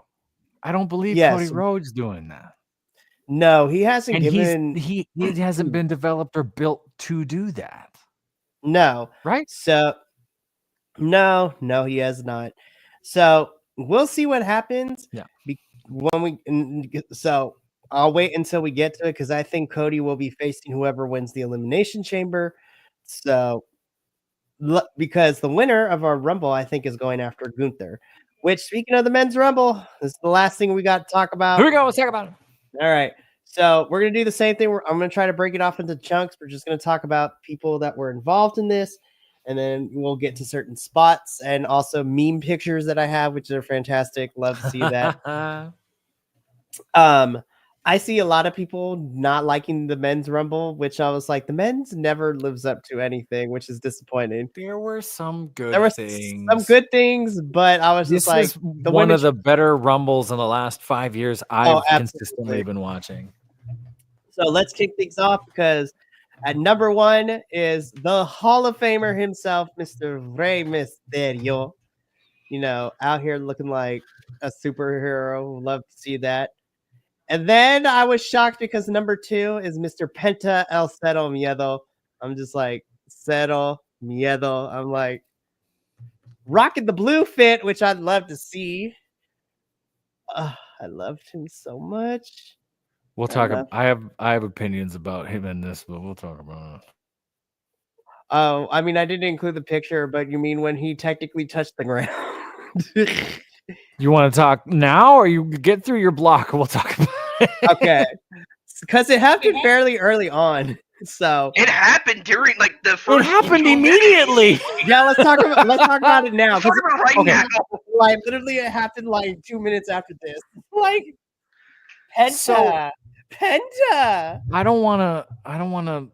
I loved the first 30 seconds of this standoff we're looking at right now. Why this ran 2 minutes was a mistake. Right? We get it. We got it. Let's go. Penta, I felt, was kind of misused this whole Rumble. They wanted him to be involved and be there the longest. Sure. Nobody knows how to work with Penta yet, other than probably Rey Mysterio. Or Chad Gable. I'm going to put Chad Or in there Chad too. Gable. Sure, Chad Gable, right? Like, nobody has that sort of, I'm going to work super fast, be there when I get there style that Penta kind of has. Folks that have been, the last few matches I've seen, right? As opposed to another promotion, folks knew that's where Penta's going to be, get there. They don't really have that sort of style at WWE. It's much more polished. It's much more, flowing in a very different way. I think Santos might have that a little bit, but I haven't seen the two of them go heads up yet, but I'd love to see that. I feel like they could. Penta was sort of had one or few spots here, and then just kind of got stepped on in the turnbuckle for the rest of the night. He was laying down in the corner for a good chunk of it after. For a long time. For a lot of it, you just see the blue just kind of like pushed off, and then a couple of freaking Rikishi call outs, with the right with the stink face, and then it just like he I thought he would have been better if they had utilized him a little bit more. And as you said, this whole 2-minute kind of just standing there and talking, it was great. But it's like, okay, we could have just shortened this a little bit and kept going. I feel like we misused a lot of our, what could potentially have been fun spots, because once certain people got eliminated, then we kind of just were at a stalemate. So, I mean, 2 minutes after this, Penta in front of us on television definitely touched the floor, but WWE's like, oops. So we're going to try to make you believe. I was like, Penta, I love you. That's why there was no replay. I think they were like, go to the booth, see if there's a replay. Is it 1 foot, 2 feet, 2 feet? Don't show the replay. Yeah, don't show the replay because then people are going to call it out. Yep. So from here, we get number 3, Mr. Chaddington Gableton, Chad, whatever. Chad Gable, crowd giving him the Kurt Angle, you suck during it, was hilarious, which was crazy. Then we get into Mello be balling, but he do be Mello don't miss, but he do be losing a lot recently. He do be losing a lot. So number 4 is Carmelo Hayes. Number 5 is Mr. Santos Escobar. I need that poncho to be sold to me immediately. Poncho. That is so cool. That's a nice one, yeah. I mentioned that in our chat. I'm like, that's a poncho. I miss that LWO serape they used to have. That thing was gorgeous. Yes, I need this poncho / serape. Like, I need it immediately. Oh, my little cannonball. I love you so much. I want good things for you. But number 6 is Otis. And then I feel like this is where things picked up, because number 7 was Braun Breaker, aka Bronze Breaker, because of that spray tan still. Business picked up because then he started spearing everybody. And then Braun Breaker would be the one to eliminate his, rival from NXT, Carmelo Hayes. I need these two to run it back at some point. Give me Braun and Carmelo. Like, their programs were great. Then this is where things got weird. Because initially we had Akira Tozawa come out at number 8. But then as Carmelo Hayes was leaving, he beat up Akira Tozawa. He got help to the back. We go to the gorilla position where, Akira is not cleared now to go out. And so we send out YouTuber and streamer iShowSpeed, who, well, I mean, it is his hometown, so I guess. He gets into the ring. I'm not going to lie. He probably has my favorite spot from the beginnings of this match. Eats a spear from Braun. Gets chucked out by Braun. Caught by Otis. Otis is outside because he got eliminated. And Otis literally just back body drops him. And man, I still believe he was supposed to land on that table, but he bounced off the table onto the floor. And I was just like, okay, I will admit, I did get a chuckle out of that, but I was like, all right, we had our influencer of the match. Yeah. I'm glad we got that out of the way. I don't fault anyone for making their money, and part of me is just jealous that I didn't do YouTube with my friends when I should have. Fine. Putting that, I'm a failure. Now. I'm just kidding. I'm right. Putting that aside, 25 million views. Anytime you could throw someone who has 25 million views like a bag of rocks, it's amazing. Bag of potatoes. The fact that I told my son, like, hey, watch, Otis is going to catch him. And then he did it. And I was like, caught it. And Otis is like, you can just see him like, kind of like, what am I doing with this? Chuck. And they just bounce and then it hits the floor. And Michael and the guys are like, okay, cool. You good, bud? All right, sweet. We're going back to the match now. You good? Okay, cool. And they're just like, all right, let's go back. So let's go back into it, because now number 9 is banger after banger after banger, Mr. Sheamus. So Sheamus is at number 9. Jimmy Uso enters at number 10. 11 is Andrade. 12 is where shit hits the fan, because the Samoan werewolf, Jacob Fatu, enters the ring and he begins to clear house. Future WrestleMania match right here, y'all. Yep. It better be. That would be a great match. Oh gosh. Yes, give it to me right now. That's a Hell in a Cell match if I ever saw it. Yes.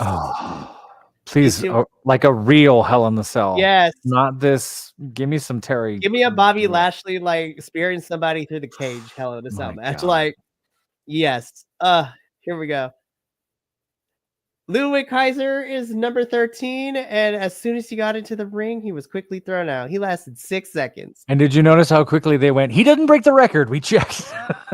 That I still believe was held by Santino, which is That crazy is to still, me. and that was funny is I had mentioned this in our chat that someone was going to do that. That there was, and I was hoping it would be Dominic or someone, one of the people I just can't stand. But it would have been hilarious if that was actually what happened. Because he comes out with this swagger of, I'm the best, yeah. And then get thrown out. So it happened so fast. I had to happen to look away and check a notification and look back. He's walking back to Gorilla. I'm like, yeah. The only way that record gets broken is if someone, instead of going under the ropes, someone tries to climb up the turnbuckle, jumps in, someone catches them, throws them back out. That's the only way it's ever going to get broken. That would be hilarious. So, of course, so as quickly as Ludwig got in, he gets out. He gets out. Number 14 is The Miz. Number 15, though, say his name and he will appear. We believe in Joe Hendry, the TNA World Champion. Crowd loved it. I loved it. Will was melting in his seat at somewhere in the universe because this man, he loves this man both as a wrestler and he thinks he's fine. Anyways, so can I say Sheamus is my new bestie in all of this because Joe Hendry gets in the ring and he does the things, he does, he's knocking people out. He does the "We Will Rock You" clamps. He hits the standing ovation on Miz. Jacob Fatu knocks him out. And I laughed so hard because you can hear, because the microphone picks this up. Sheamus gets in Jacob's face. It's like, what'd you do that for? I was enjoying that. Yes. That was one of the things I really wanted to go over as soon as we got to this point because that was hilarious. You just see Sheamus. He's chilling in the corner so much fun and to he's watch. participating along. Yeah, let's do this. Yeah, I'm enjoying Sheamus this. is my hero. I love and him so then it's much. just like, it's over? Oh, he was so mad. I loved it. What'd you do that for? I was enjoying it. and I want to go back to, sorry to interrupt you, Mikey. This is the spot I was talking about. This is the pop that was one of the biggest pops of the night, but not as big as Alexa Bliss. Like, right. If you were to compare the two, Alexa coming back was bigger than Joe Hendry coming out, which I don't even think anybody had this on their wish list. But it was a phenomenal opportunity, and I love it. So yeah, I think I'm just a guy on a podcast. I think the 4 biggest pops of the night, 2 of them were Hendry, Grace, who are sort of non-traditional WWE folks. I know Jordan was just signed, but sort of folks that have a aura outside of this universe, and then Charlotte and Alexa, right? Right. Awesome moment. I'm catching up on my Joe Hendry lore. I've been following it, of course, because of the internet, but so much fun. What a great swerve. I kind of wanted him a little bit longer in there. Yeah. You could have strung this along. He doesn't have to be your top 4 or 5, but you could have given him some run here. Yeah, I will say. Yeah. You could give him like 3 or 4 entries, not literally out before like the second one after him. Well, let's talk about the person who threw him out because number 16 is the OTC, the tribal chief, Mr. Roman Reigns comes out. Joe Hendry eats a spear and gets Everybody thrown eliminated. So as quickly as Joe, well, I should also previously mention too, Sheamus gets eliminated too. Roman Reigns, Joe Hendry hits a spear. He gets knocked out of the ring. Joe Hendry was in there for like 6 minutes, but man, he made the most of it. Loved it. Fantastic. And then Braun Breaker returns the favor and kind of, bro, this spear he hit to Roman was nuts. Look at this angle. Look at this angle. That angle is insane. I'm surprised that no one got injured in that spear because it looks so bad. it was crazy. Unfortunately, Braun could not keep the tribal chief down, and he would be promptly eliminated a little bit shortly after this. And so, getting back into it, yes, this is going to be a match down the line. And this is some real family on family violence. This is crazy out here. So, I just wanted to put this in here. My baby daddy is next.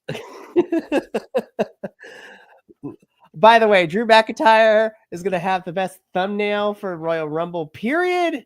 But number 17 is Drew McIntyre.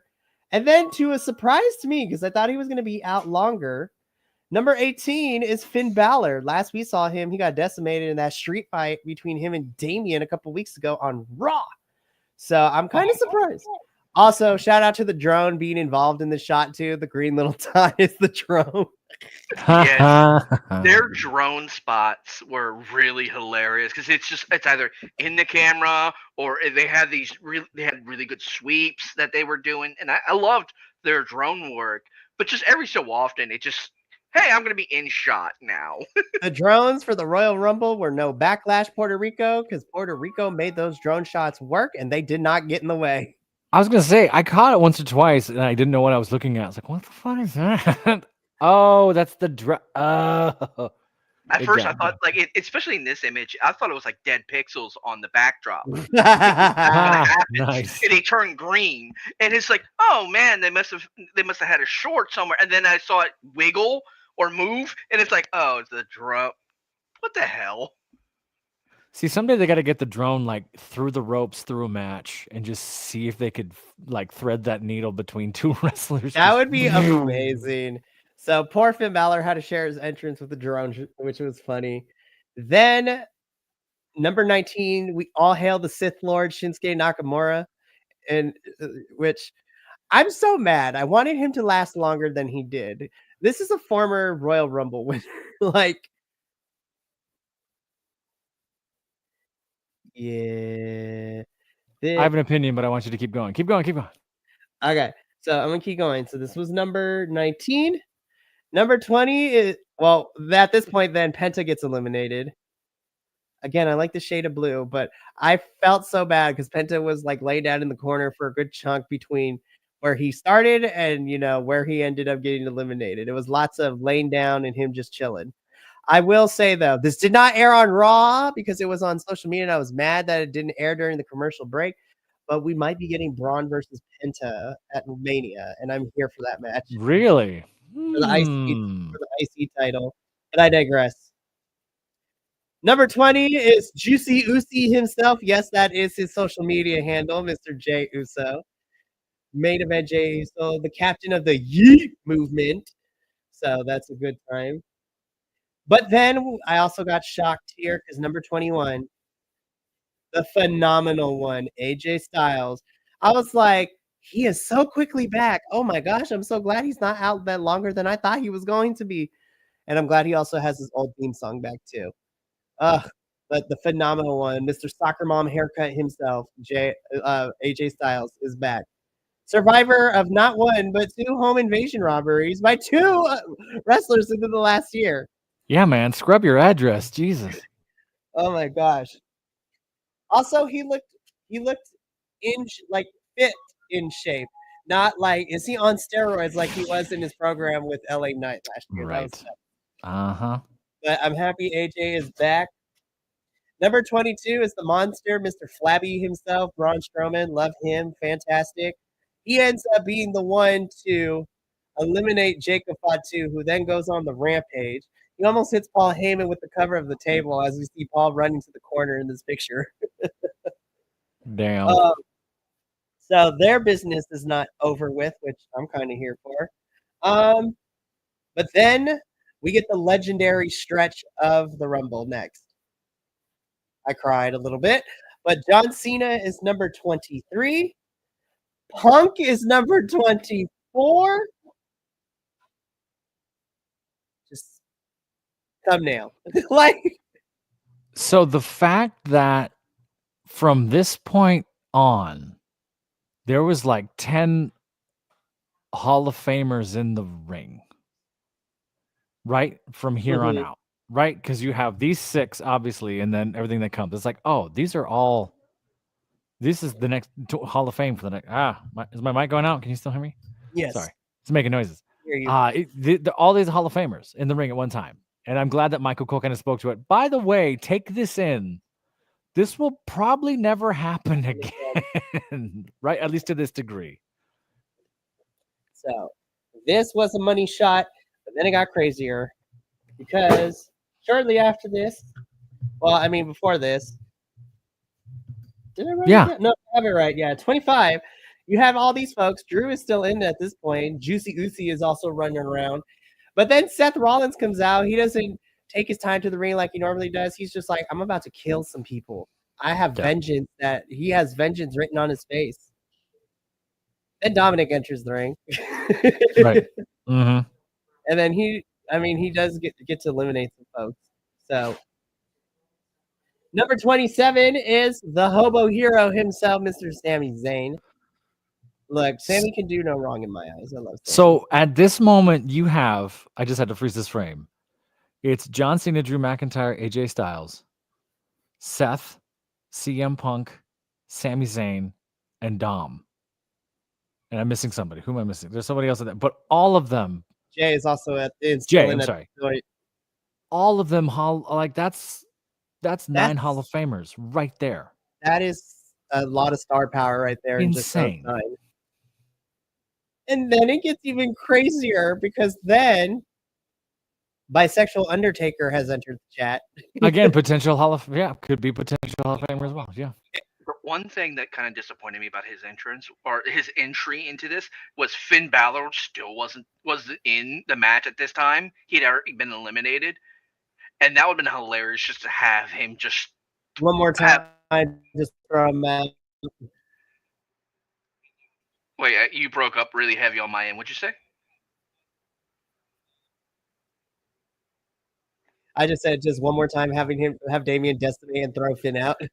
Exactly. That's where I was. I was like, let's do this. Chuck him out. We'll be happy, and it'll just be like, okay, little boy, you can go play over there. Thank you. Bye bye.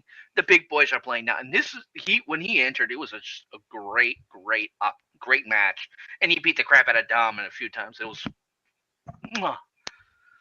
Well, Damian did something that's, I think, going to set him up for his WrestleMania opponent potentially. So Damian's in the ring.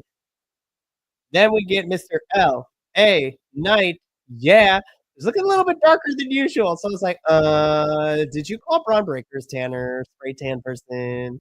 I was like, is his hair dyed in a weird way, or it might just be the lighting? I think it's a little bit. It looks like I think he's doing a little bit of a beard job. That might be just me. I think Shinsuke and LA Knight are way too high. Way too high. They needed to be in your first 6 or 7, in my opinion. I'm gonna be honest. I feel like we could have switched like Santos. I'll be straight up saying I think you could have switched Santos and Andrade for LA Knight and Shinsuke. Have Santos and Andrade come out because I felt like we were missing some of the high flying action towards the tail end of this. And we didn't take advantage of the high flying action at the beginning. You got Ray and Penta. All right, show me fireworks. And Santos came in, and I was like, and this is sort of the meta thing I think we're building to too. Sadly, all your biggest talent and your Hall of Famers are coming in at the lull of the Rumble. And I get it. You're trying to get big names to keep momentum going. And now we kind of turn into a spot fest of you versus you, you versus you, you versus you. However, you just stalled out. The women's match stalled out for 2 minutes. Oh, absolutely. And then kept going. There's a good lull here where everyone's sort of, all right, let's be measured. Okay, they want their spot. Okay, they want their spot. Okay, and that's what kills the men's Rumble every single time. That could be because it's, like I said, 10 Hall of Famers, and all of a sudden you got egos and everybody wants their thing. Fine. Nobody's lifting anyone up at this point. This is, I'm going to act like I'm knocked out. CM Punk lies on the floor. I'm going to act like I'm knocked out. Cena lies on the floor so we can get Roman and Seth doing their thing. That kills me every time. You got to keep this melee going in some way, or else it's not gonna. You risk this. Yeah. So as we continue on, Friendly fire as Sami Zayn gets accidentally eliminated by Jey Uso, who was trying to get Drew. Drew is laughing, but he's not laughing for long.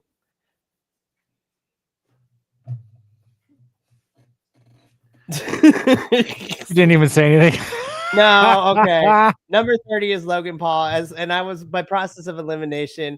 Once LA Knight came out at 29, I was like, okay, Logan hasn't come out yet. He's probably gonna be number 30, which means no Randy Orton returning. So there goes 3 out of my 4. So Logan's in number 30.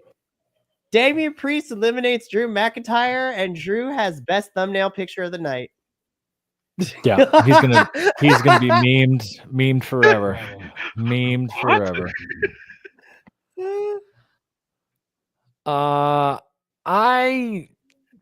His like all my Brutus, so you've all, been training. No, just kidding. all my picks were wrong. And I like being wrong. I'm happy I'm wrong this time. I have a question mark, but I'm happy I'm wrong. It bothers me that I forgot Logan Paul was in this. Well, I've been let's watching- get to him. We'll get to him, I know, but it bothers me I forgot. Because Yeah, myself, like so other bad. folks, were like, who's it gonna be? Oh. I forgot. Damn it. Anyway, keep But going. yeah, Sorry. Drew McIntyre has the best thumbnail picture. I'm gonna find a way to use you as a meme from now on in the VC WrestlePod. Me or him? No, Drew? well, Drew. We have to use that for something. When something goes wrong, it just pops up as Drew's face going, technical difficulties. Yes. We'll be right back. Or when we witness something like, what the just actually happened? Like, Sure. Yeah. okay, Yeah. so Drew, we're gonna use you as a meme. I hope you're excited about it. So Logan Paul gets the Kofi Kingston spot because he gets yeeted from the a ring apron to the table, and then he goes and walks across the barricade, and I'm like, sir, he's trying to judge and jump on it. I'm like, sir, it is like less than 2 feet. It is actually a lot closer. Now, if you don't want to jump, I'm going to take it a chair, put it on the ground, walk across the chair, and then go over it. Because your feet have to touch the ground. The chair is keeping you from touching the ground. We literally had Mandy Rose use Otis as a bridge at 1 year during the Women's Rumble. Like, he caught her, and then she used him as a bridge to get back into the Rumble. It was so much fun. I think these are fun. I don't mind the floor is lava spots. They don't bother me. It just bothers me that it's him. I mean, that's very fair. So I had to agree. There was just a quick aside for this that part specifically. Okay. There was someone who was eliminated that was still around the ring. I think it was Drew McIntyre or someone that literally was standing like right there as he jumped pushed him. across. You could have just pushed him. That would have been funny to have Drew push Logan off. Like, come on. Or Drew should just move the table.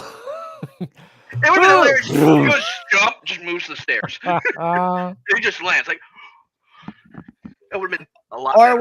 what would have been even funnier is when Logan would have jumped across to the barricade, like a random prime bottle from Drew gets thrown at him, and it's like, like, someone threw a prime bottle. He caught it and drank it, but the camera cut away. And I was like, boo. come on. I was like, as much as I don't like Logan, that actually would have been kind of funny to watch. But anyways, yes to everybody except for Logan Paul. Like, look at that. Yeah, 5 Hall of Famers just standing in the ring. And a horrible person. Anyways, I don't care. I will say this forever and a day. The man is athletic, but I do not like him. He has done too many bad things, especially to Japan and the island of Puerto Rico for me. He's remarkably talented. He is a good professional wrestler. But he is not a good person. So let's keep going. Look at that camera shot. Right? I was like, yes. Roman Reigns, like, I'm gonna get you in a second. And technically he did, but not by his own volition. So, well, okay, so CM Punk eliminates Roman and Seth. I was like, oh, cool, yes, amazing. Logan Paul eliminates CM Punk, and I yelled at my television. That was just stupid. I was pissed. I was pissed. I was like, are you kidding me? Logan eliminates Punk. That's a And then we have we get for like the next, because then everybody decides to just lay down in the ring, because for the next 3 to 4 minutes, we get the Seth Rollins crash out tour. Yeah. Because then he just loses it. He curb stomps Roman. He begins a fist fight with Punk. Paul Heyman is yelling at him. Seth sticks the middle finger up at Paul, gives Roman Reigns another curb stomp on the stairs for good measure. Like, Seth Rollins has crashed out. And what I'm hoping is I want to see him and Kevin Owens are the kings of the crash outs. I need them to team up. Like, I want them to team up. Ooh, that'd be crazy. But you're thinking KO and Seth freaking Rollins versus like what, Cody and Roman? Not necessarily Cody, because Cody I think is going to be busy when Cena wins the Elimination Chamber, but we'll get to that at the end. I mean, Sammy Jimmy or Sammy J. Jay, I think is going to be that. Depending on how the build goes. I think Jay is going to be busy with Gunther leading into Mania because I think that's who he's going to choose. I think it's going to be Jay versus Gunther for the title, which we'll talk about when we get to the end. But yeah, Seth Rollins goes on a crash out tour. I want him and Kevin Owens to get together, and then maybe a Drew McIntyre too. That faction would be nuts. Damn. But anyways, John Cena's like, so Logan Paul at this point gets clotheslined from John Cena, and John Cena at this point of the match is like, oh damn, we still got like 7 minutes left. Oh shit, here we go. Look at that. I bet you're wondering how I got here. Face. Yes. There's that, and it's my caption for this is when you wake up the next night and she wants to go for round 7 and you're still drunk as shit. I did not get a Gatorade. So this was one end of the spectrum. So on one side of the ring, Logan Paul gets eliminated. John Cena's like, oh damn, I got 7 more minutes of this. Jay Uso's just like, I'm about to win this whole thing. Holy crap, I didn't think they actually do it. And neither did we. Yep. So funny. John Cena, this is great. It's like, I did my job, so do you. Wait, why am I here? Yeah. It's like, wait a minute, this is not how it's supposed to go. And I want to speak to what Macho said before he had a bounce too. Like, for some reason, the men's every year, when we get down to the final 2, it's always like a miniature match. We get like a 6 to 7 minute fight. So Jay and John Cena, or John Cena, as Santino Marella has called him. Yeah, so Cena and Mr. Juicy Uzi over here are fighting. We get a mini match where they try to throw each other the ring. They both get on the apron. You know, we think Jay's going over. We think John's going over. Ultimately, Jay is able to push Cena down to the floor, where we get this epic meme face from Cena.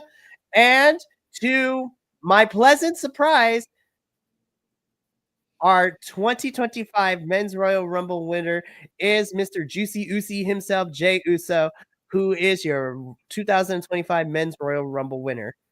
I did not hate this decision. I am actually happy that Jay wins because I'm going to be honest. I love Jay. He was not in my Final 4 that I envisioned. And I'm pleasantly surprised that I got swerved. Yeah, my Final 4 was way off. Close. None of my Final 4 made it. I mean, I had one. I don't even know if I have it up anymore because I got mad at it. Hang on. I pull it off. Literally every time we were talking about it yesterday, I was pulling it up off the Instagram post that we had just so I could see it. I had Penta, Ray, John, and Drew was my Final 4. Yeah. Professor, you had... I had Cena, Punk, Roman, Fatu, and LA Knight was my number 5. So I cheated. I threw an extra one in there. I know. My Final 4 were... Roman, Cena, Punk, and he didn't come back, but I was expecting Randy Orton to come back. So I know we're up against it because this is a longer one. Yeah. I have a question mark. My 2 big questions leaving this is I like Jay. I have no problem with Jay. I know some folks are like, what's he doing? It's like, Jay's great. Go watch Jay. It's kind of nice that he gets a WrestleMania redemption after the brothers match, which we all went, what? If it's Gunther, okay, and I'm glad that he gets the push. I'm interested in the story we're going to tell, like where we're going to go, so fine. What do you do with John Cena? Now, does he have more to do? Does he have to overcome even more to try and do this one last time arc? Is it something else that happens? Now, is it all on John Cena, Cody? Is that really what they wanted to do? Okay, so here's go ahead. Let me put my booking hat on because I thought about this too. So here's what I think is going to happen, because I did watch bits of the press conference too. And John Cena, talked about how he needs to main event WrestleMania since he's on this retirement tour. So here's what I think happens. I think this men's Rumble has set up a majority of the participants. So here's what I think. I think either this week or next week, Jay is going to tell everybody he's going to be facing Gunther. So Jay is going to come after Gunther for that world heavyweight championship. So I think that's the plan. I think it's Jay versus Gunther for the title. And spoiler alert, I actually think Jay's walking out of Mania as the champion. But that can change as we get closer to it. So that means that with Jay choosing Gunther, that means that Cody's opponent will be determined by the winner of the Elimination Chamber. I think Cena wins the Elimination Chamber, and it's Cena versus Cody at Mania. Oh, hey, that. I think that Elimination Chamber match though is going to be crazy because I think it's going to be Punk, Cena, Seth, Roman, and two other folks like Randy Orton. I think will be in that chamber match. God. That match would be stacked. We run it everybody who was here in 2005 and just go for it. And Drew, actually, I think those are the six right there. Sure. Drew, Seth, Roman, Punk, Orton, and Cena. That's a stacked chamber. And now now we got a heel turn Cody because you can't go face unless we're going to go face, which is possible. See, I think what's going to happen, and here's what I hope. So, because Cena, I was reminded by the internet that Cena had said something to Cody that the audio from the camera didn't quite catch it, but upon replay, I was able to watch it, and somebody reminded me. When Cody won the title at Mania this past year, Cena told him, and the cameras didn't quite catch it, but somebody who was able to figure out what Cena said, because Cena told Cody is like, the longer every day you hold that championship, the heavier it's going to get. So what I'm hoping is that because now Cody's starting to feel the weight of what it truly means to be a WWE champion, and just to go through the list of his feuds and the opponents he's gone through, Lesnar kind of ate him up in the three matches that they had when Cody first got the title at Mania. Cody has gone through Lesnar before he was champion. Then he had to fight his way to face Roman. He had to fight The Rock. He had to fight the Bloodline, which includes Solo and Jacob Fatu, the Gorillas of Destiny.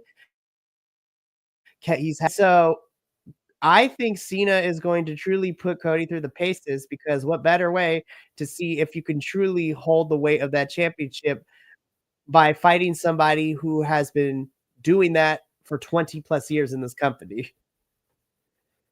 What I would love to see though is that it becomes way too much, and then he ends up like fighting it. So we'll see what happens. Yeah. Again, I don't know. I'm intrigued and want to see. And I guess that's the best thing you can say. And I'm happy for Jay. He gets his moment. This is super cool. Again, it was a good Rumble. It was one of the better men's Rumbles we've seen. Not as fun as the women's. The women's was still way tighter, way more intriguing from time to time. They leaned too much on the stars and special spots, right?